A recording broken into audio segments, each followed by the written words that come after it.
to participate in the MMI program is to learn the best of what has been developed. You know, it's based upon a very sound intellectual property and theory from the Kellogg Business School, one of the most prestigious schools. And the MMI program is also very practical. Surprisingly enough, combination of theoretical and very practical at the same time, which is quite rare. And what can you tell me about the technology you're developing? Well, the technology is disruptive in one way and very, very traditional in the other way. Because we started with the analogy of how did people like to work together? They like to work together in the same room, working on the same whiteboard with yellow notes.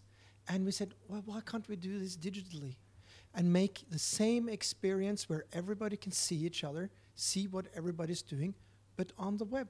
So you can sit in Honolulu, I can sit in Abu Dhabi, and we could be together. And if we invite 3 other people from 3 different places, we can see what everybody's doing as we were sitting in the same room. Simple as that. And how have you used the innovation radar in this development process?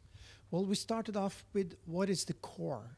The core was needed to build a product first, so we were very product oriented. But once we had the product in space, of course it's never going to be finished, then it's important to see, okay, how can we distribute that? That we went into a platform, channel, ecosystem. That's when we got Google Hangouts as our partner, which is now enabling us to get 130 or 40,000 users in 130 countries in just 3 months, 4 months. And building upon these kind of partnerships is based upon, you know, the strategies that where should we focus now.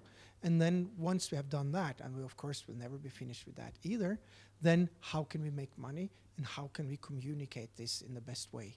So this is kind of the different angles in the MMI innovation radar.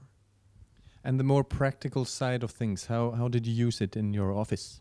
Well, we started off by having a interview between all the employees and the board saying, how do you think Symphonical is placing itself on this radar? And of course, there was a lot of differences. And then we discussed, okay, who's right and who's not right. Based upon that, we had a couple of weeks afterwards the first session where one of the consultants came in, showed us how we felt it was, and then we did a practical research, or not a practical research, but a practical process on where should we go based upon where we were. And then it started off being really, really interesting a second time and even more the third time. And now it's a practical tool. It's hanging up on the wall above my head. Everybody can see it. We have physical yellow notes on that wall saying, okay, we're going after that kind of money, we're going after that kind of partners, we're going after that kind of communication. So it's really, really practical for everybody.